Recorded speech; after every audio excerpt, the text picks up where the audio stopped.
AM 970 WSTX. I'm Dr. KenziRa Davis, kahina from the University of the Virgin Islands Caribbean Cultural Center. I serve as the director, and I also do marketing and sales with WUVI Radio. So I'm really excited about being here, and you can go right ahead, Dr. Hardy. Hello, good morning, everyone. I'm Meridith Hardy. I'm an archaeologist in the National Park Service, Southeast Archaeological Center, but this is my home away from home. I've been coming down here working with Christiansted since 2002, so for a long time. And we're really excited to be here this morning talking about Slave Rex Project, and our ongoing work, and our upcoming museum exhibits, which we want everyone to come and join us this evening to tell us your thoughts and opinions about what we're doing. Fantastic. And we have to our other right, left. Military right. Military right. Can you hear me now? Should we? No, you turn it on. It's up? Okay. We think it's on. No. Can you hear me? Borrow her mic. Let me check. No problem. The other one, not this one. Can you hear me now? Somebody say yes. Yes. All right, I'm DaraMonifah Cooper from the sister island of St. Thomas. Told me I'm in the house. Told me I'm in the house. I work with the UVI Cooperative Extension Service Office as a communications specialist in our area of communications, technology, and distance learning. I also work with our student radio station with Dr. Kahina here. It's management, and I teach part-time in the communications area. So I'm here today to speak more so about what's happening at UVI Cooperative Extension Service for the young people specifically. We need to get them into agriculture. Fantastic. So since you say we run with things, we're going to kind of feed off of the Virgin Islands History Month piece, and we're going to also feed on the International Women's Month piece, and it's also the Youth Art Month, which is really having a really beautiful space. There was a lot of fantastic work going on at the Caribbean Museum Center for the Arts with a wonderful opening exhibition from various schools represented. And what we saw there lends itself to what we're talking about tonight in terms of giving word, sound, power, and just positiveness to even the narrative that's being developed around enslavement as well as resilience and freedom, right? Here in St. Croix. So I really would like to have Dr. Hardy kind of speak to some of the details. Last night's gathering was fantastic. Yes, it was. It may have seemed small, but it was definitely Talawa. But before we get going, I know that you're streaming.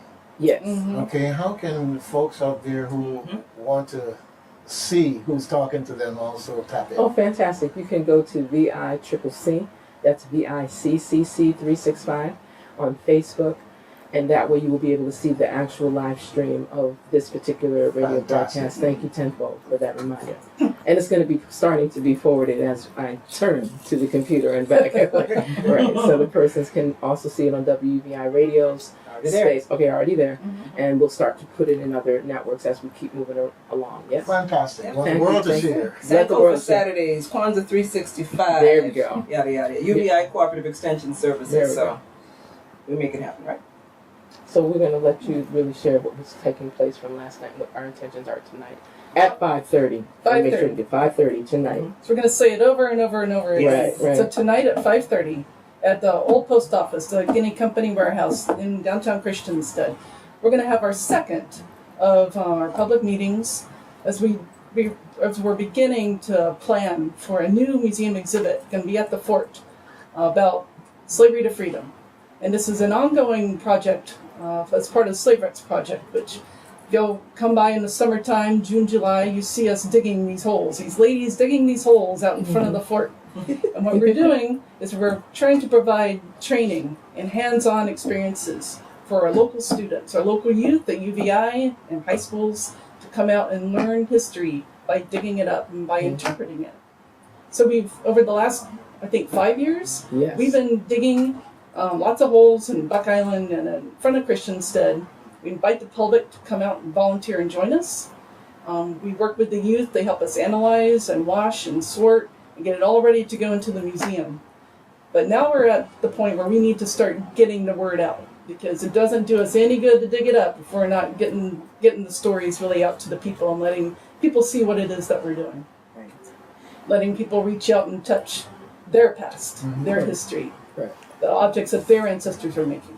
So we're trying to design museum exhibits with our partners, the Smithsonian Museum of African American History and Culture and George Washington University. They're dedicated partners on this, and they're going to see us through all the way to the end. But we need to know what you think. What are your opinions? What should we be talking about? What stories have we and other people who deal with history, who interpret history, what have we missed? What are the stories we haven't been telling? And then what should we do right? What should we not do right? And if you have objects that you think we should be putting in here that really represent a story, a very symbolic piece, tell us what that is. Because we want to make sure that we get the story right. And we want to make sure that the focus of these exhibits is really about the people from St. Croix. Because it's one thing to go and look at a museum and see pretty furniture or tapestries, but if you don't tie it to the people who made it and who used it, it really doesn't mean anything at all. So we need to hear from you. All right. Well, I'm going to put Gerard's spin on this. There we go. Okay? I'm going to put Gerard's There we spin. go. Folks, when you pass by the fort down in town and you see some folks there down on the ground and playing, it's more than toddlers who just never got over playing in the dark. We tell ourselves that. I'm glad you're putting me on the spot. All right, so it's like, parents, don't be so hard on the child because they're out there playing in the dirt. That's just the future archaeologists out there. And it's just like how they complain, oh, I was playing with those gadgets. Well, that's the future programmer and multi-millionaire or owner of Microsoft, and, or the new Microsoft. Just tell them, think about their future bank account. That's right, that's right. So we have to open our minds, and not only that, we have so much history here that archaeology is helping to open up to us in that sense, and we need to, wherever possible, if not directly, through our youth, learn and understand and utilize the tool of archaeology. Right. Okay. No, definitely. And not just the archaeology, not just digging it, but also the archival work, the research, finding those records, those hidden away records. Might be in your attic, that might be hidden away in a closet, that might be hidden away in the back room of a church that no one's really thought about for a long time. And, one of the things that when we're providing this training, this opportunity, we know 1 out of 50 might become an archaeologist. We understand that. But at least the children are getting the understanding of what this history is. So when they become director of tourism, they can start to incorporate this into their heritage tourism. They start bringing in the tourists to say, hey, what is it that's so special about this island? Yeah, the appreciation is important. Expose the children. You just never know. It might be 1 in 50, but that one may do great things for the 50. Yep. Okay. And that's part of the reason why last night was really special, because we had a very diverse group. We had, some persons that were, elders. And I want to make sure I say that elders, regal elders, right? And we had persons that were pretty young, down to 3 years old. And I thought that it was really powerful to have persons from the university, from the National Park Service that are formal partners, from different organizations here in St. Croix. There were persons in the space that were representative of the St. Croix Hiking Association, St. Croix Landmark Society, various other organizations, persons that have had affiliations with the Nature Conservancy, persons that work with the Friends of the National Park here in St. Croix as well. And it was just one, and several other organizations I may not be as familiar with, because we had a chance to have persons that have long-standing multi-generational ties to St. Croix and the Virgin Islands, and we had persons that were from other parts of, not just the 48 contiguous, other parts of the Caribbean, other parts of Canada, as well as Europe, right? We even had Africans in continental African representation in the space. So it was wonderful to be able to have the presentation of what the status is and what the intentions are for this exhibition that really is focusing on moving past that customary enslavement and colonialized perspective of how we share our story of St. Croix. So it's giving a really holistic opportunity for the community to really share what are the what types of artifacts would you like to see exhibited? What are the histories that, what are the historical occurrences in St. Croix? And of course, indirectly in other parts of the Caribbean and the world that need to be shared in this exhibition. And so that it's done not only professionally, but that it's done respectfully to the ancestors upon, whose shoulders we're walking. So it was really wonderful to see that connection and to impress on persons the importance of having a familiarity.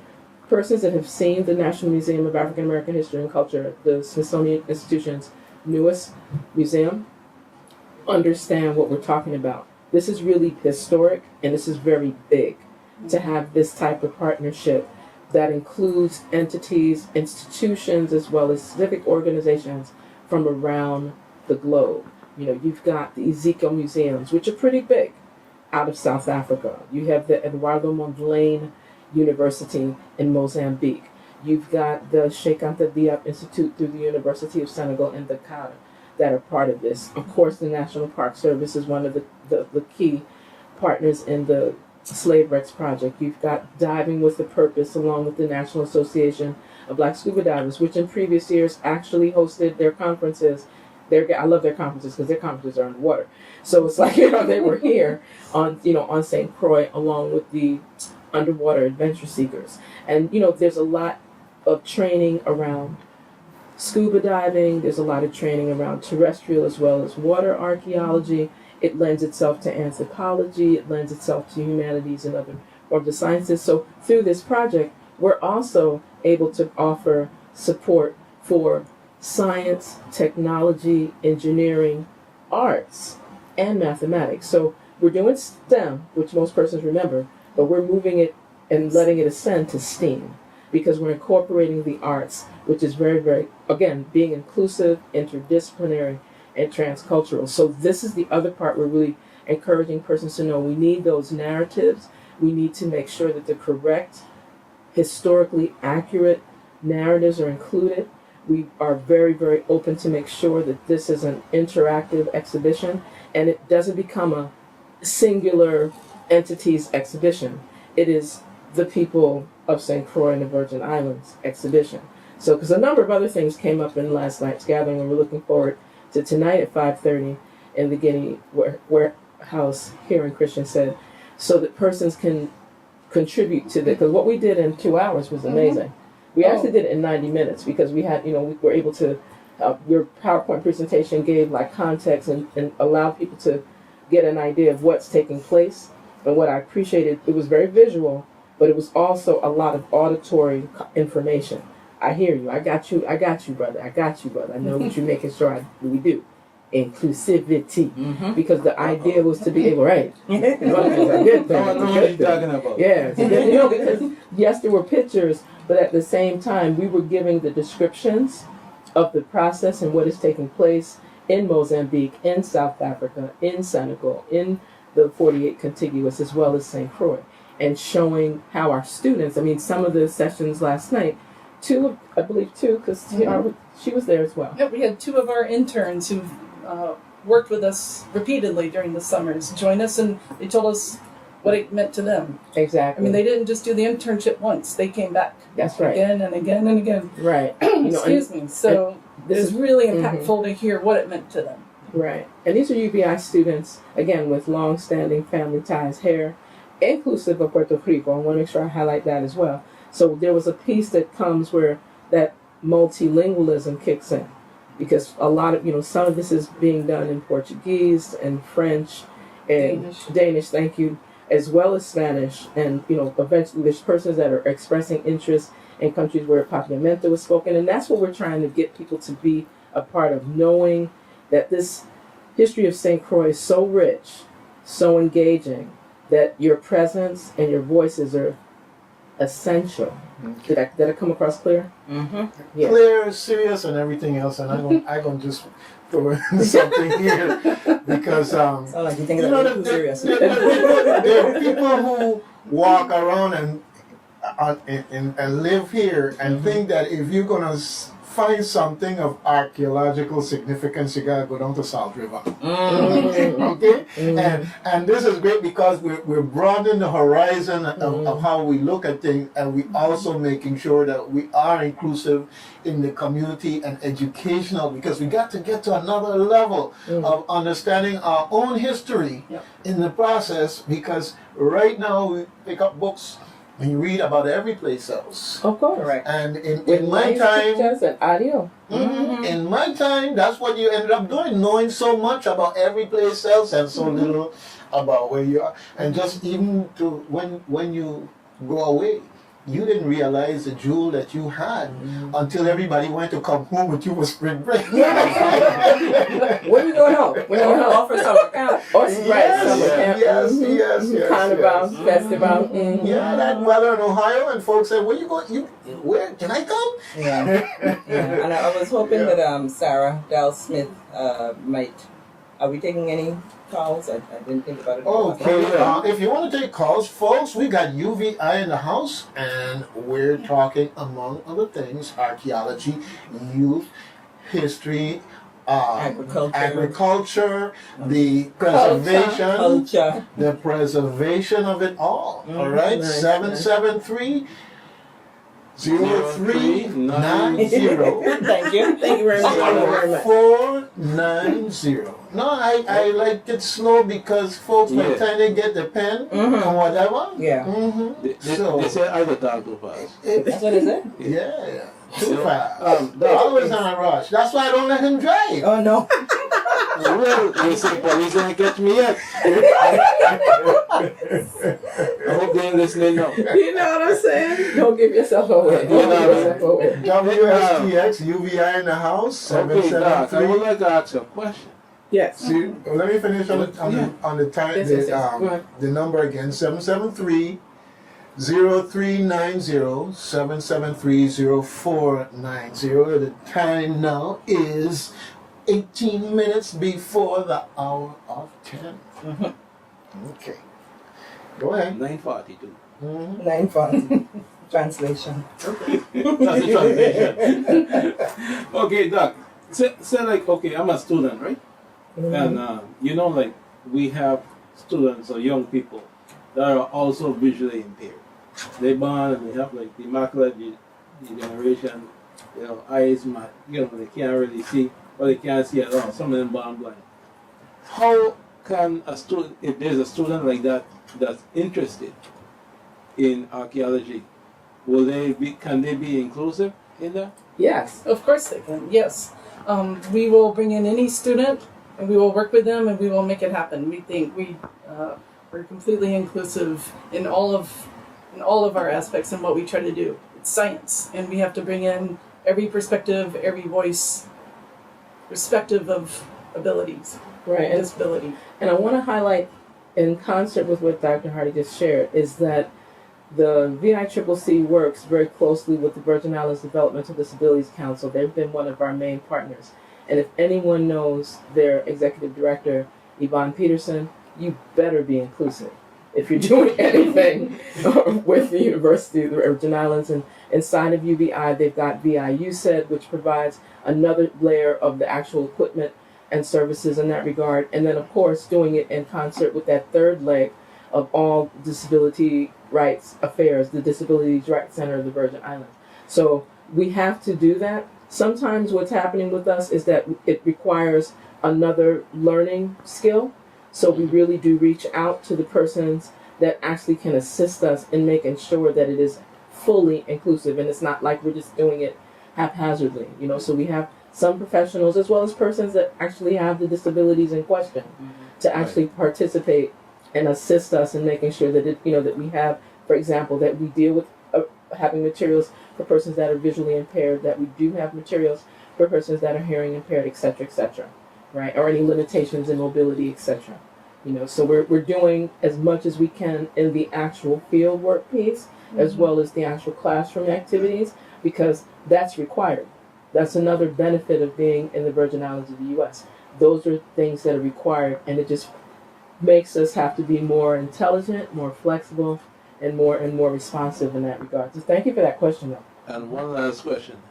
How accessible will the exhibit be?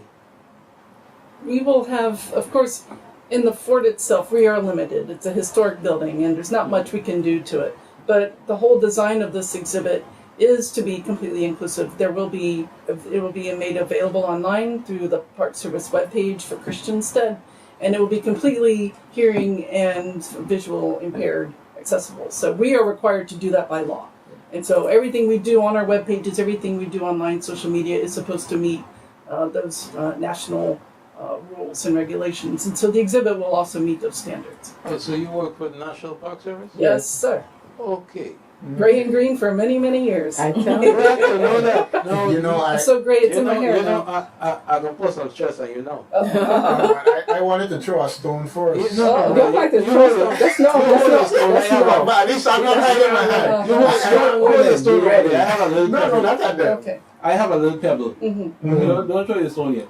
I got a little pebble. You know, National Park Service has a app that they came out with, and it's supposed to give you like a map of the national parks and all that stuff. Yeah. It is not accessible. No, it's not. No, So you need to speak to the developer about the content discovery within that app. no, Because I downloaded it and I was like, Now, unfortunately, let's just say some of the initiatives that drove the creation of that have, I guess, kind of faded away. We are trying to reignite that, but there have been many changes over the last few years in Washington, as we all know, and it's affected many other things, and we can just leave it at that. But we That was delicate. but That was we very will. delicate. Change is good. We are trying to Change is reinitiate all again of that. very soon. Yes. I don't come to leave the world and fix the app.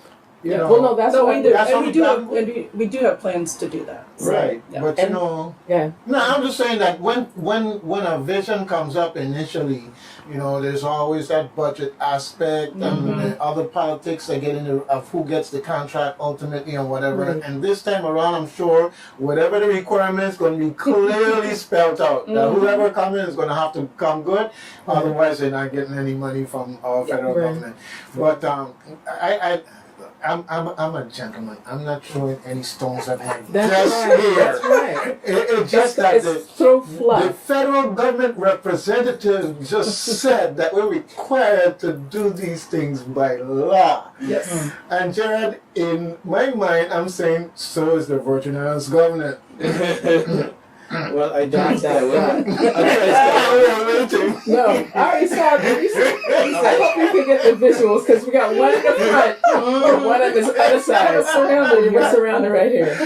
And you know, folks, it's not funny, but sometimes you have to You laugh. have to find Yes. it. And through the humor, and people can laugh about it and turn around and get to the real work of Yeah. making it so that we don't have this joke to tell anymore. Exactly. Okay. It'll just be an old joke. Yes. Yeah, Be because you know, old. Yes. it's been about 6 years I'm living with this. So, you know, it's an old pet peeve of mine, you know, something to be accessible.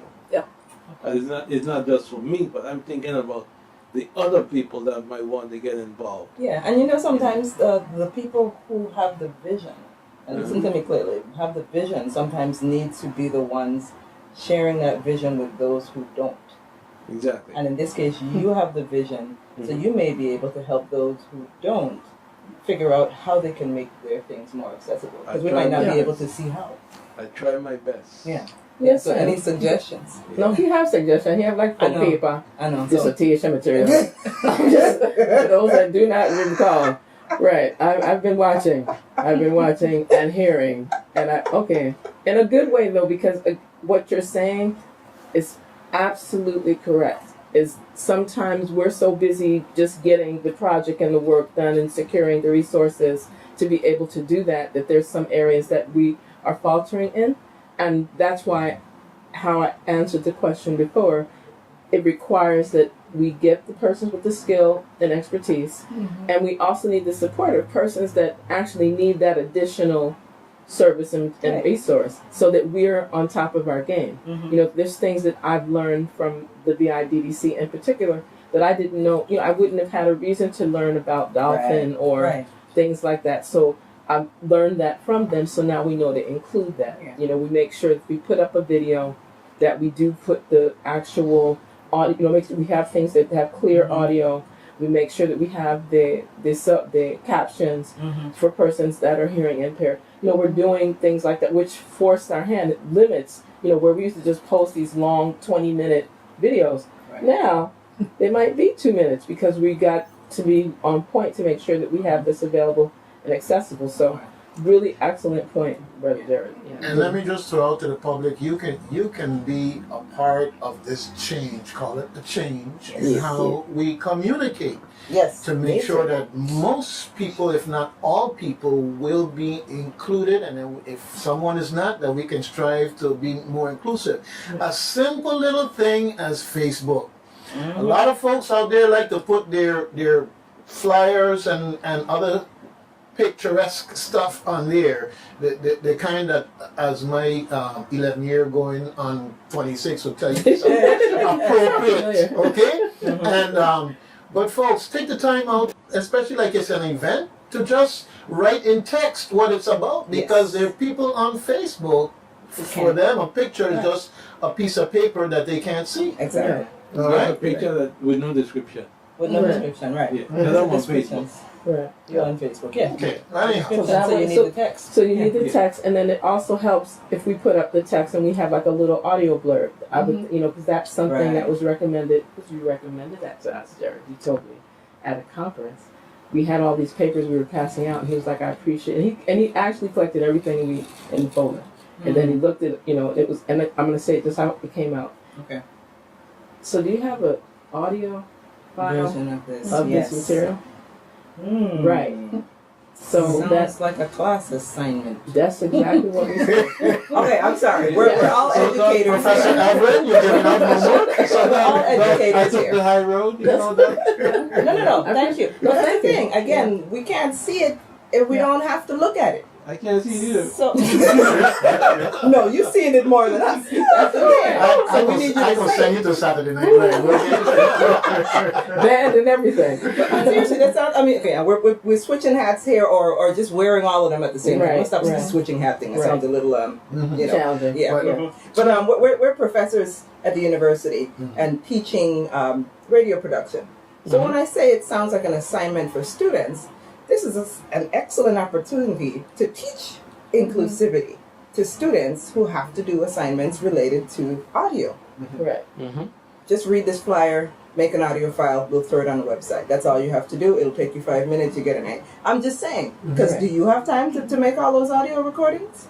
No. You need We don't. We need the younger bodies. to have them to do it. Right. But it has to In be the descriptive. habit Right. of thinking that way. Thinking that way, yes. Right. Okay. Now, I remember the other day that you were there being interviewed by TV2 with regards to certain opportunities here for our young people. The platter was being passed along, and all we had to do was reach up and take something grab it. off of it. But somehow or the other, the platter went out full and came back full. Ah. Okay, so could you tell us a little bit about that in the time that we have? Sure, and I was really hoping that some of my colleagues would call in, but they're texting me here saying they're having issues getting in. So I have no problem doing that, but I love to share the wealth. Ag discovery is what you're talking about. So we've been Let them know the phone lines are open.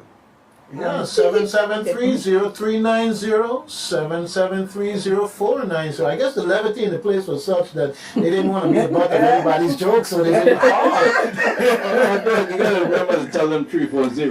Just a thing. Thank you. Thank you. Okay. You see how you're having them in line? All right. Okay, well, who I was waiting on to call was Miss Sarah Dahl-Smith of the UVI Cooperative Extension Service Office here on the St. Croix campus, or Dr. Lois Peterson, who is over in the office on St. Thomas with the Cooperative Extension. But what we're really trying to do is to get people to spread the word as quickly as possible, because Ag Discovery 2019, the application deadline is March 15th. What is Ag Discovery? That is a summer youth program sponsored by the USDA, APHIS office, that's Animal and Plant Health Inspection Service, Office of Civil Rights, Diversity and Inclusion, in collaboration with the UVI Cooperative Extension Service Office and the Agriculture Experiment Station, putting on a 2-week program. This is going to be year 4 that we're doing this. So nationwide, there are different schools doing this, different universities, different land-grant universities. We're the only one in the Caribbean. So imagine 20 spots living in the dorms here on the Albert Sheen campus, St. Croix, UVI. Students between the ages or the grades of 7th and 11th grade. You just can't turn 18 in August when the camp is going on. You have to be a minor. Learning agriculture, related fields, getting tours of the island, doing the whole thing for free because it's paid for by the USDA nationally. And students, all they have to do is fill out the application form. We have it on our website. I'll share that. And write an essay talking about what they think the experience is going to be able to do for them, any experiences they've already had. You know, we have all the criteria. And what we're just trying to do is get the local students who live here on St. Croix and on St. Thomas and St. John to apply and take advantage of this, because lots of other people are coming here to do it. And again, this is the same conversation in many different subjects, right? I would want to come here if I was a student and saw this opportunity to learn about agriculture and related fields. And you don't have to want to be a farmer, per se. We've had students who have all sorts of interests, whether you want to be a doctor, a veterinarian, a chef. I don't touch the soil, but I work with the department. I'm the ag communicator, so those who are into new media, multimedia, pictures, radio, TV, social media, websites. I teach all of that as part of the camp. So what we're just really trying to do is to get people to go to our website, ces.uvi.edu, and the CES stands for Cooperative Extension Service, so we're at UVI, ces.uvi.edu, or give Dr. Peterson a call, 340-693-1083, that's 693-1083. He's probably listening in right now, waiting for people to call, and email him, louis.peterson@uvi.edu. Louis is spelled Louis. Peterson with an E, so SEN, at uvi.edu to get more information. And this year we're trying to go the extra mile, because those students who have applied locally, sometimes they don't get past the first selection, and we're not the ones that are choosing. The USDA chooses the students for all of the universities that are participating in the first round, and then they send us from what they have chosen from after they've taken out maybe the incomplete applications or applications with somewhat weak essays or whatever it might be. So this year we want to help the students even more by assisting them with completing that application properly. And we just need people to come in and call and take advantage of it. It's completely free. All you have to do is get to UVI on the Albert A. Sheen campus. And there's a whole lot more that could be said, but the activities, the videos, the different things, they're up on our Facebook page, they're on our website. Like you said, you saw it on TV too, and definitely have to thank WSTX for allowing us to bring it on the different programs that we have here. And anyone else that needs more information, we really, really are just trying to reach out to get the local students into agriculture. We see the difference in age of the farmers now and the ones that we hope to come. All right. Well, I'm just one slight correction. Sure. WSTX, who embraces you to come here. We're not giving permission. We're embracing you to come here. We are the community-minded station, and we want this information to get out. And as you mentioned, the website, you know, Corporate Extension Services, folks, is a child with all rights of all children at UVI, okay? And you go and take a look at that site, and you know they have here what's going on at UVI Corporate Extension. Well, they have the Ag Discovery Program, application, flyer, brochure, so the information is right there, okay? And audio, because there's a lot of programming that's available through SoundCloud and various links from WUVI. Right. We have a weekly radio program. That's Wednesdays. Still? Wednesdays at 3, yeah. Yes. And I do have the audio link from that specific show. Okay. So we upload it to SoundCloud. So if it's not on the site yet, which I just heard you say, I'm going to make sure it's up there when we get off of this. Okay, fantastic. Yeah. But, you know, go and look at the site, because you may discover things like, for instance, the very next thing down is pesticide trainings and certifications. And I said, wow, okay.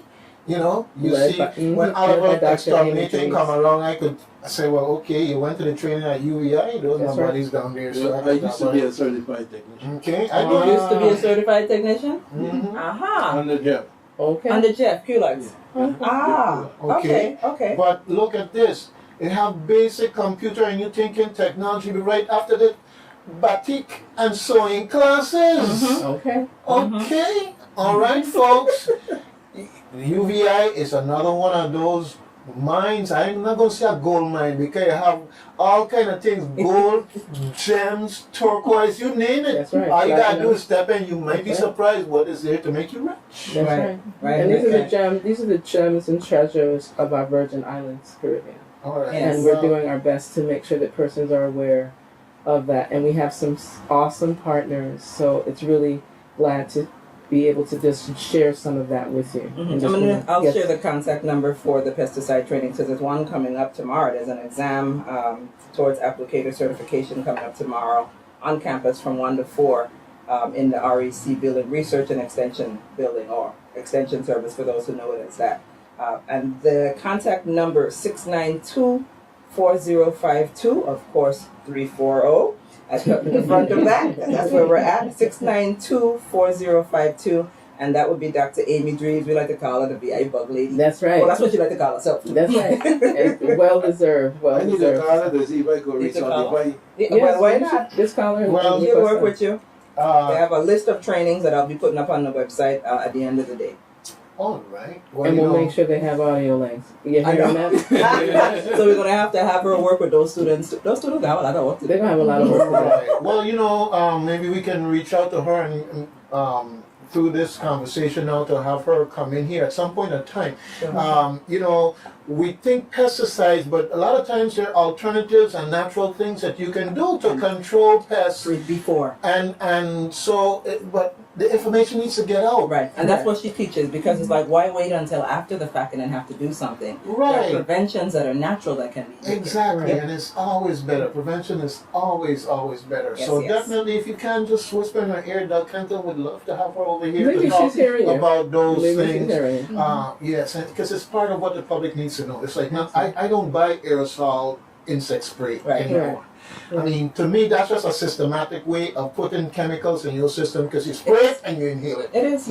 Okay? And I remember, No. you know, for the truck going around with the spray and the children like to go and run behind it. Yeah. Little did we know, you know? That's right, so. Exactly. Well, hey, we didn't kill us. Yeah. Well, at least not that we know. Okay. You know, that's the problem. I'm But still here. now we know better. Now we know better. But no, this has been a wonderful thing. Usually, we have someone come in here for 10 o'clock, but until they show their face and they're ready to come in, I'm going to keep you for a few more minutes. And you know what? Sarah is trying to call in. Is there any way you can call out instead of her calling in? Okay. She's trying both numbers. I'll type it in instead of publicizing her number. right. But maybe we didn't hear the phone ring. Well, and that's true. Maybe we didn't hear the phone ring. Yes, And- because well, in the interim, just wanted to kind of make sure we have persons remember that tonight, 5:30 to 7, Guinea Warehouse across the road from the Christian Step Port. We're going to be having the second of the public meetings around the Slave Rex Project and specific to the exhibition that's forthcoming to be housed at the Christian Step Port. And persons that came last night who are listening, again. please come again because we had an enjoyable time. It was very informative. Good morning. Yes, good morning. We got There we you. There we go. Hello. Yes, Morning, we hear Sarah. you. Good morning. Yes, hello. We hear you. We're at the radio station. This is Dara and everybody else. So you are live on air. I don't know how you couldn't get through, but there's always another way to make it happen. Yeah, Dara. So you're live on the radio now. So if you could share anything about Ag Discovery. Can you hear me? Yeah, Yes. I can hear you. You know, Okay, it's not a really good connection. Okay, well we can hear you loudly, so you can just go ahead and speak. Well, all right, so just cue me in as where we're at and so on and so forth. Okay. You can actually just go ahead and start speaking about ag discovery right now. That's where we're at. So ag discovery and your take from it. Okay, so basically, I think this would be the oh gosh. I think it's the fourth. That I'm the extension specialist for the 4-H program, and and I have a potential youngster here. Wonderful. So a pre-recruit, but yeah. So we're trying to recruit and make sure that everyone recognizes that we have the deadline of March 15th for the applications. There's a hard copy option, or there's a website that youngsters can go to. Asking again, once again, it's a learning and a life skills development program. And asking to please be sure that they read the directions thoroughly and follow them. Regardless of what they do, there is an application that they have to fill out. It's 4 pages. There's some waivers in there and all of those kinds of things, as well as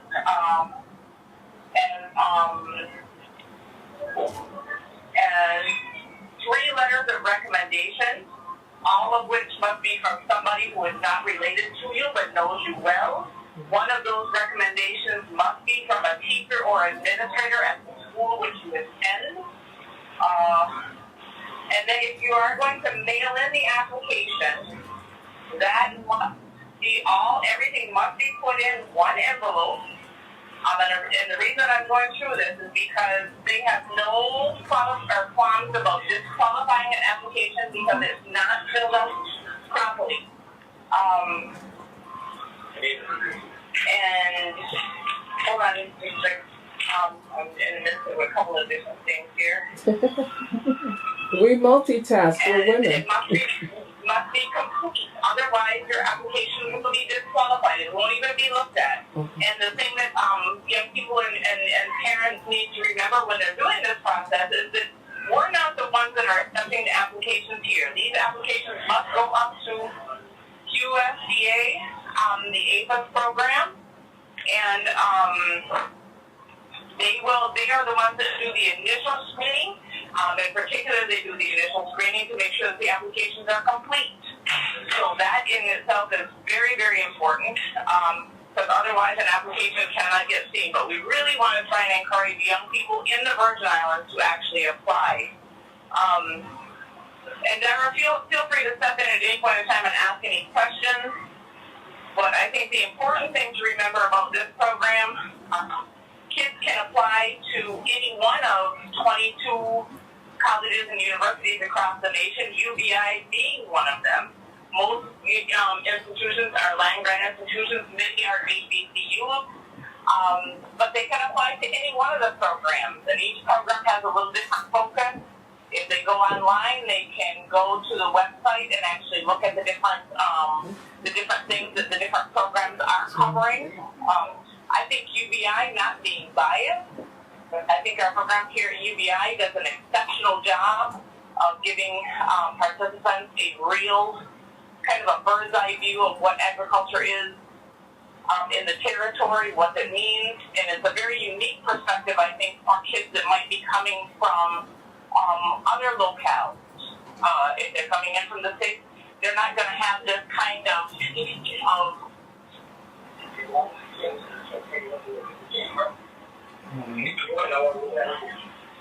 yeah. Sorry about that, Dara. So, any number of things. Yeah. So any number of things there. So we do everything from veterinary science to aquaculture to small livestock to a little bit with our indigenous species here, which are the Senecal and the Virgin Islands white-hair sheep. So I think that's really unique. Kids have often commented on again the uniqueness and the perspective that our program brings. Many of them come from large farming communities. All right. Well, I think you need to. And so on and so forth. So you need to come in and visit us. Also for our kids Okay, she's on a roll now. Okay, Ariella, I know that you're out there. I'd like you to come in here and make an introduction before we go. But I was just saying that we really need for you to come in. You have a lot to talk about in your own right at UVI. Okay, so put WSTX on your agenda. I know he's playing second fiddle. I know I got our own radio station and everything. But we share. Oh, We yeah? share. All We right. share. Collaboration. But we're inviting you. Yeah. Okay, to come on in. Thank you, Sarah. Thank you, Okay. thank you, Sarah. All right. All right, take care. Okay, I really kind of gone beyond my time here. Ariella coming in? Yeah. Okay, yes. Ariella is She's talking this, yes. the next host coming in. I just wanted to do a close-out introduction because when she comes in, I know that she's going to be jumping right into to what she's doing in the process. Okay. Anyhow, I want to thanks for the extra time. And Ariella, anytime you're interested, just let me know, and I will leave a half an hour early, so you can take some of my time. Please, forgive Doug and his long-winded mouth running self here, but it's just been such a wonderful. Disability. Yes. You know, and I, the first thing is to not be in denial. You have to recognize your problem. Mine is running about Egypt. That's right. That's right. Okay, folks. WSTX AM 970 Reflections, and we have UVI here in the house. And we And National Park Service. And National Park Service, We have yes. a formal MOU. We want to brag on that with Yes. the University of the Virgin Islands. And as we close out here today, first of all, I say, as usual, make sure you do a random act of kindness because love is in need of love every day. Mm-hmm. And if you're feeling bored, definitely do some premeditated ones also. All right? And this evening, at the old post office in Christiansted, there is a meeting, presentation, discussion. Be there as a good regular citizen. Corporate citizens are welcome to. Okay? All right. Always.